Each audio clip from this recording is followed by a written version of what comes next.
ہم نہیں چاہتے کہ ہمارے سیاسی مخالفین جو ہیں ان کو ٹیکنیکل ناک آؤٹ کیا جائے، ہم انہیں سیاسی میدان میں شکست دینا چاہتے ہیں، مگر اس بات کا پتہ چلنا چاہیے کہ اصل میں عدالت کا احترام اور توہین کون کرتا ہے۔ یہ کیس، اس میں عمران خان تو پورے پاکستان کو یہ کہتے ہیں کہ قومیں تباہ تب ہوتی ہیں جب بھڑے کے لیے کوئی اور قانون ہوتا ہے اور عام آدمی کے لیے اور قانون۔ میں سیاسی کارکن ہوں، جو میرے لیے قانون تھا وہی قانون میرے کپتان کے لیے بھی ہوگا انشاءاللہ تعالی، اور مجھے پورا اعتماد ہے اپنی عدالت پہ۔ ایک جیسے فیصلے، اور یہ تو عملی طور پر جگہ جگہ پر، کوئی ایک جگہ نہیں، کوئی ایک لفظ نہیں، ان کے اگر لوگوں کے بیانات کٹھے کیے جائیں تو یہ تو پورا جتھا ہے جس نے حملہ کیا ہے عدالت کے فیصلے پر۔ ہمیں احترام ہے، ہم انہیں ٹیکنیکل ناک آؤٹ نہیں کرنا چاہتے، مگر اس بات کا فیصلہ ہونا چاہیے کہ توہین اصل میں کی کس نے ہے۔ اور اس کے ساتھ ساتھ یہ جتنی املاک کو نقصان ہوا ہے، جو پولیس افسران شہید اور زخمی ہوئے ہیں، ہر چیز چھوڑ دیں گے، مگر کمال شہید سے لے کر سالم انٹرچینج پر اور اسلام آباد میں ہونے والے زخمی جو ہمارے سپاہی ہیں ان کے کیسز میں نہیں چھوڑیں گے۔ یہ دوبارہ کھولنا پڑیں گے پی ٹی وی کا کیس، دوبارہ پھر ٹرائل کرنا پڑے گا پارلیمنٹ حملہ کیس، دوبارہ پھر ٹرائل کرنا پڑے گا وہ صدر مملکت دندان ساز سے لے کر ان سب کو۔ اس طرح کے لوگوں کے دانت کھٹے نہ ہوئے تو یہ تماشا روز ہوگا۔ یہ پاکستان سب کا پاکستان ہے، ایک ہماری رسپانسبلٹی تھی، ہم نے وہ نبھائی ہے۔ ان کا اصل چہرہ جو ہے وہ پچھلے دھرنے میں بھی آپ نے دیکھا تھا۔ اگر ہم اقدامات نہ کرتے، اگر ہم سخت اقدامات نہ کرتے، کمال شہید سے جیسے کئی واقعات ہوتے، اگر ہم سخت اقدامات نہ کرتے، سپریم کورٹ پر شلواریں لٹکائی جاتی، الزام ہم پر آتا، پھر پارلیمنٹ پہ حملہ ہوتا، الزام ہم پر آتا، پھر کسی سرکاری ادارے پر وہ چڑھ دوڑتے، بندروں کی طرح چڑھ جاتے اس پہ، جیسے پی ٹی وی پہ چڑھے تھے، الزام ہم پر آتا۔ ہم نے نیک نیتی سے، اپنی سیاسی وابستگیوں سے ہٹ کے اس پاکستان کے لیے بھرپور انتظام کیے ہیں۔ اور میں کمال شہید کے ساتھ پورے میڈیا کو، آپ کو یہ آزادی ہونی چاہیے کہ آپ کے کیمرے جو چاہیں کور کریں، آپ کا تحفظ بھی ہمارا فرض بنتا ہے، اور آپ کا تحفظ بھی اسی طرح ہی کریں گے جیسے کہ ہم نے تحفظ اپنی لا انفورسمنٹ ایجنسیز کا کر رہے ہیں۔ میں تو آج کیونکہ رات سے یہ تماشا خان صاحب کا دیکھ رہا تھا، میں نے کہا ایک وقت تھا کوئی منہ میں چوسنی دیتا تھا، کوئی پیمپر لگاتا تھا، اب نہ منہ میں کوئی چوسنی دینے والا ہے نہ پیمپر لگانے والا ہے، بچے سے چلا ہی نہیں جا رہا۔ بچہ بچارہ ادھر گرتا ہے، کبھی ادھر گرتا ہے، اٹھاتے ہیں پھر گرتا ہے، اس بچے کو چلنا نہیں آئے گا،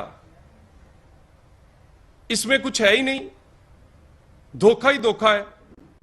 ریاست مدینہ کا نام لے کر جو کچھ اس پاکستان کے ساتھ کیا گیا ہے، ریاست مدینہ کا والی اور اس کا خلیفہ اس طرح کا نعوذ باللہ عمران خان، جو یہ نہیں بتا سکتا کہ اس کے بچے کتنے ہیں، اس سے آگے نہیں میں جاؤں گا۔ یہ ریاست کا نام لے کر منہ میں جنہوں نے چوسنی دی تھی اگر نکل گئی ہے تو تڑپو نا۔ یہ اب تمہیں منہ میں چوسنی اور تمہارا پیمپر نہیں لگے گا، کیونکہ پاکستان اس طرح نہیں چل سکتا۔ پاکستان تبھی چلے گا، اور جس طرح اب تمہیں برا لگ رہا ہے نیوٹرل کہہ کے، کہ جب ہر کوئی اپنا کام کرے گا، اور مجھے امید ہے کہ ہر آنے والے دن میں ہر ادارہ پارلیمنٹ سمیت ہر کوئی اپنا کام کرے گا. اور آج میں ویسے جب آیا ہوں آپ کے پاس تو میں تو ایک ہی وہ یہ سوشل میڈیا دیکھ رہا تھا, کیا زبردست کسی نے گانا گایا, یقین کریں. میں ویسے یاد کرنے کی کوشش کرتا رہا ہوں, میں یاد کرنے کی, لیکن کہیں ویسے چلا بھی دوں گا. ان کے ڈٹ کے کھڑا تھا جو کپتان, نس گیا جے او عمران, یوتھ یہ سارے پوچھ دے نے دستے جا کچھ کپتان, سانو سڑکاں تے رول کے ہیلی تے چڑھیا جے کپتان, 20 ਲੱਖ ਦਾ رنگ بازی کر کے 20,000 نہیں آیا کپتان, ہن جے آیا تو کپتان ماریں گے لتر تیرے نال. تو میرا خیال ہے یہ آپ, میں ویسے کسی وقت نا یہ گزارش یہ ہے خدا کے لیے اس پاکستان کو کسی قابل رہنے دیں. اس پاکستان کو ڈیفالٹ کے قریب آپ نے لا کر اس پر پھر حملہ کر دیا, اور پھر اس حملے میں آپ اپنی جو آپ کی گندی سیاست ہے اس میں آپ نے سپریم کورٹ کے فیصلے کو غلط استعمال کیا ہے. سپریم کورٹ کے فیصلے کو غلط استعمال کر کے میرا خیال ہے سپریم کورٹ سے بھی آپ نے اپنا اعتماد کھو دیا ہوگا. میں دوبارہ گزارش کرتا ہوں, میں دست بدستہ گزارش کرتا ہوں, میں ایک پاکستانی ہوں. توہین عدالت کا میرا مقدمہ جو ہے وہ اس میں میں نے بھگتا ہے. جس طرح میرے جیسے سیاسی کارکن کے ساتھ میں تو سمجھتا تھا کہ وہ کیس ہی نہیں بنتا, لیکن عدالت نے جو حکم دیا میں آج تک بھگت رہا ہوں. کپتان اوپر سے اترا ہوا نہیں ہے, اور کپتان ہی یہ کہتا ہے, اور وہ کہتا ہے کہ یہ دین کا حکم ہے. یہ جب اسلام آیا تھا تو اس وقت اسی لیے یہ اللہ کا حکم ہے کہ بڑے آدمی اور عام آدمی کے لیے قانون ایسا ہونا چاہیے. تو مجھے پوری امید ہے انشاءاللہ تعالی کپتان بھی اس کو جو توہین کی ہے وہ اس کی قوم کے سامنے بھی آئے گی اور سزا بھی پائے گا.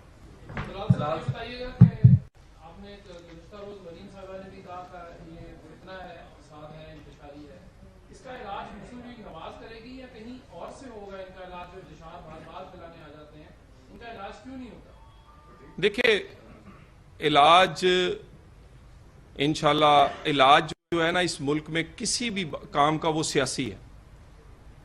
سیاست کو چلنے دیں. 70 سال میں سیاست کو مائنس کیا جاتا رہا, پاکستان نہیں چلا. کبھی پاکستان 2 لخت ہوا ہے, اور آج یہ پاکستان اور ہمارے ساتھ آزاد ہونے والے کہاں کھڑے ہیں اور ہم کہاں کھڑے ہیں.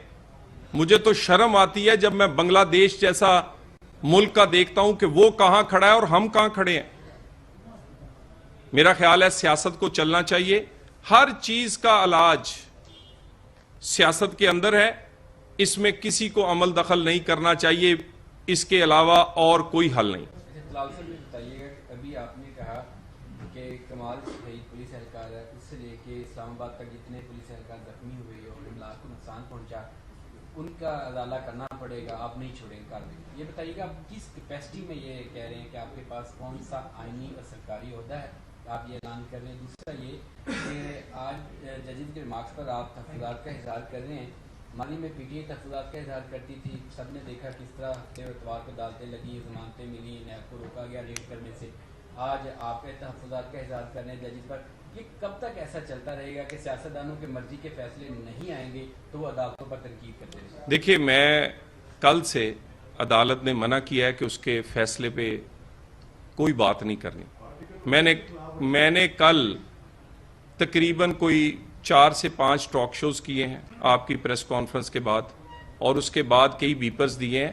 ہم نے اس فیصلے کا احترام کیا ہے. ہمیں اعتراض ہو سکتا ہے, مگر میں آج پھر کہوں گا کہ یہ جو توہین عدالت ہے, کیونکہ میں نے تو بھگتی ہوئی ہے نا جی, میرا اتنا تو میرا اس ملک میں حق ہے نا کہ میں اپنی عدالت سے یہ عرض کر سکوں کہ توہین عدالت میں سب لوگوں میری تو توہین عدالت, میں نے تو پی سی او ججز کے بارے میں کچھ کہا تھا, لیکن جو میری عدالت نے سزا دی میں نے پورے وہ ان کی عزت کی خاطر آج بھی بھگت رہا ہوں.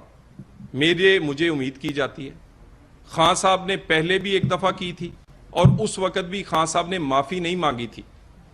اس وقت بھی آپ کو یاد ہوگا انہوں نے شرمناک کے الفاظ استعمال کیے تھے.